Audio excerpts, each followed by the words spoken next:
When you get your Valkyrie terrain, it'll be all one color. We're going to change that. I'm going to start with Burnt Umber. This is dark enough to create shadows, but you can still see that it's a nice, earthy, and natural brown color. I'll start by painting the entire terrain piece. I'm painting a crater today, and I want it to look like an impact happened in a brownish colored mountainous dirt area. Don't worry about how dark the brown is, this is just the shadow layer.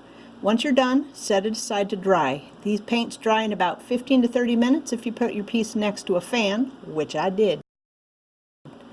Once it's dry, I'm moving on to Territorial Beige. You need a lighter color to start to highlight the edges, bumps, and ridges of the terrain piece. From now on, all I'm doing is dry brushing.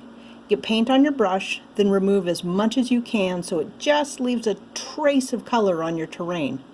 The ridges on the piece will scrape paint off your brush, but the paint won't fill in the lower areas, so the dark brown from the burnt umber comes through and the light territorial beige sits on the raised areas.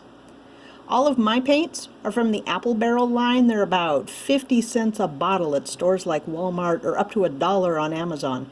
You really don't need high-priced paints for terrain. This entire terrain piece only uses 3 colors of paint: burnt umber, territorial beige, and khaki. You can always add more colors, giving the edges a green regrowth look or lighter colors of tan for a more desert look. I'd stay away from pure black and white. Nature doesn't usually have those colors, even in shadows, and it can look cartoony or unreal, unless you're painting snow or terrain near a volcano. Just keep brushing lightly until it looks like all the raised edges have been touched by the lighter paint.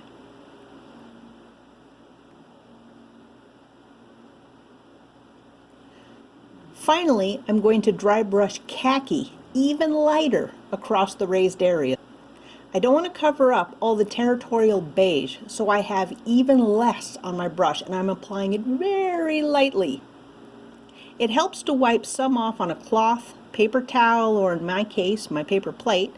Then I remove even more on my hand.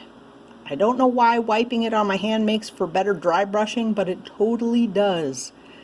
This both highlights the raised areas even more and mixes colors, so you have a very organic and natural look to the terrain. Make sure to paint across the raised areas, not along them. You want the paint scraped onto the piece.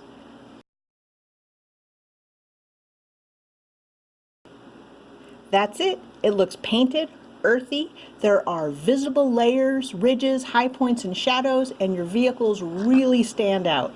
It only took a few minutes of painting, and it makes a world of difference on the battle map when the terrain is painted.